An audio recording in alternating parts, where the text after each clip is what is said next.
ನಮ್ಮೆಲ್ಲರ ಪ್ರೀತಿಯ ಅಪ್ಪು. ಅಪ್ಪು ವ್ಯಕ್ತಿಯಾಗಿ ಅಲ್ಲ, ವ್ಯಕ್ತಿತ್ವವಾಗಿ ಎಲ್ರಿಗೂ ಇಷ್ಟವಾದವರು.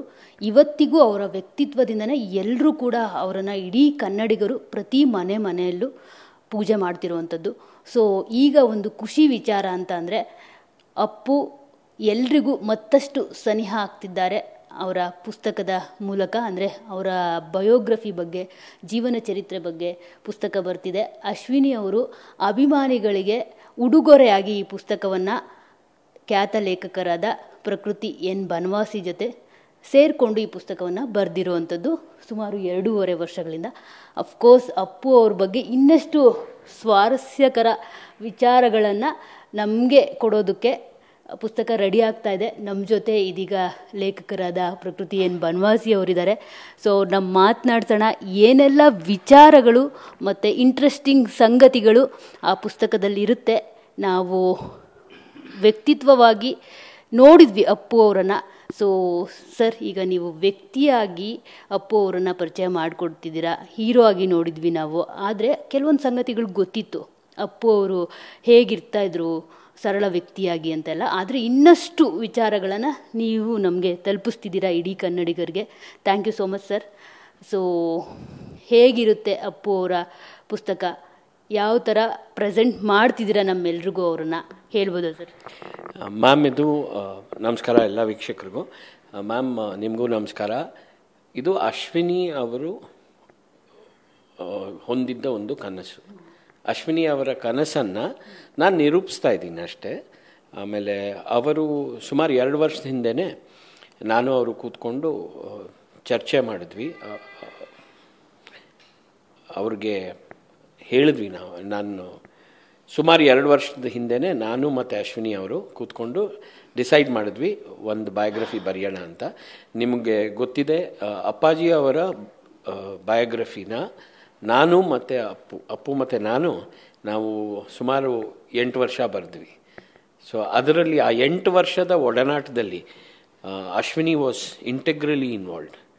ಅಶ್ವಿನಿ ಅವರು ಏನಂದರೆ, ಅವರು she is an excellent writer. ಯಾಕೆ ಅಂದರೆ ಅವರು ಬಹಳ ಓದ್ತಾರೆ, ಕಾದಂಬರಿಗಳನ್ನ ಇವತ್ತಿಗೂ ಅವರು ಓದ್ತಾರೆ. ಸೊ ಬಾಲ್ಯದಿಂದನೇ ಅವ್ರಿಗೊಂದು ಹವ್ಯಾಸ ಇದೆ.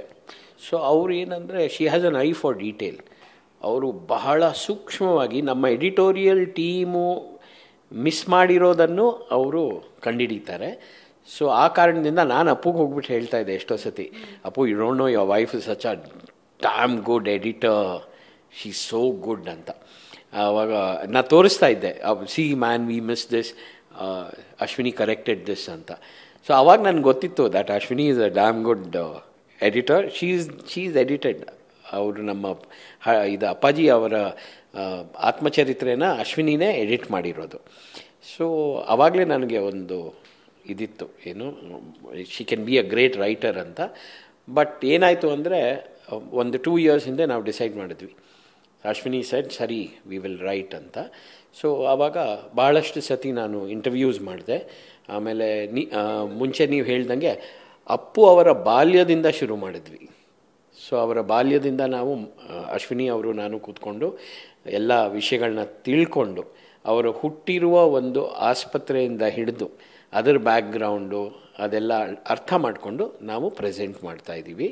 ಸೊ ಅವರ ಎಂಟೈರ್ ಲೈಫ್ ಒಂದು ಪರ್ಸನಲ್ ಒಂದು ನೋಟದಿಂದ ನಾವು ತೋರಿಸ್ಕೊಡೋಕ್ಕೆ ಪ್ರಯತ್ನ ಪಡ್ತಾಯಿದ್ದೀವಿ. ಸರ್, ಜೀವನ ಚರಿತ್ರೆ ಓಕೆ.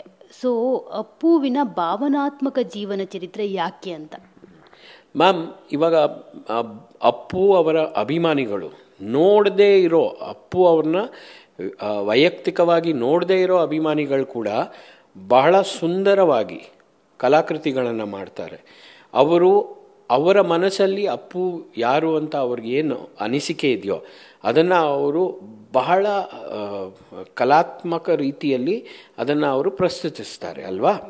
ಇಲ್ಲಿ ಏನಾಗಿದೆ ಅಂದರೆ, ಇಲ್ಲಿ ಅಶ್ವಿನಿ ಅವರು ಮನೆಯವರು, ಮಕ್ಕಳು, ಧೃತಿ ಮತ್ತು ವಂದಿತಾ ಮಕ್ಕಳು, ಆಮೇಲೆ ಅಶ್ವಿನಿ ಕಡೆ ಅಪ್ಪುಗೆ ಬಹಳ ಕ್ಲೋಸ್ ಆಗಿರೋ ಅಶ್ವಿನಿ ಕಡೆ ಅಂಕಲ್ಸ್, ಆಂಟೀಸ್, ನೆಫ್ಯೂಸ್, ನೀಸಸ್, ಕಸಿನ್ಸ್ ಎಲ್ಲರೂ ಇದ್ರಲ್ಲ, ಅವರೆಲ್ಲರೂ ಯಾರ ಹತ್ರನೂ ಮಾತಾಡದೇ ಇರೋರು.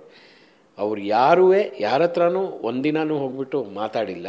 ಅವರೆಲ್ಲರೂ ಪರ್ಸ್ನಲ್ ಆಗಿ ಮಾತಾಡೋ ಕಾರಣದಿಂದ ಇದನ್ನು ನಾವು ಅಪ್ಪುವಿನ ಒಂದು ವ್ಯಕ್ತಿತ್ವವನ್ನು ಅವರು ಹೇಗೆ ನೋಡಿದ್ದಾರೆ, ಅವರು ಹೇಗೆ ರಚಿಸಿದ್ದಾರೆ, ಅದಕ್ಕೆ ನಾವು ಇದನ್ನು ಪ್ರೆಸೆಂಟ್ ಮಾಡ್ತಾ ಇದ್ದೀವಿ ಆ ರೀತಿಯಲ್ಲಿ.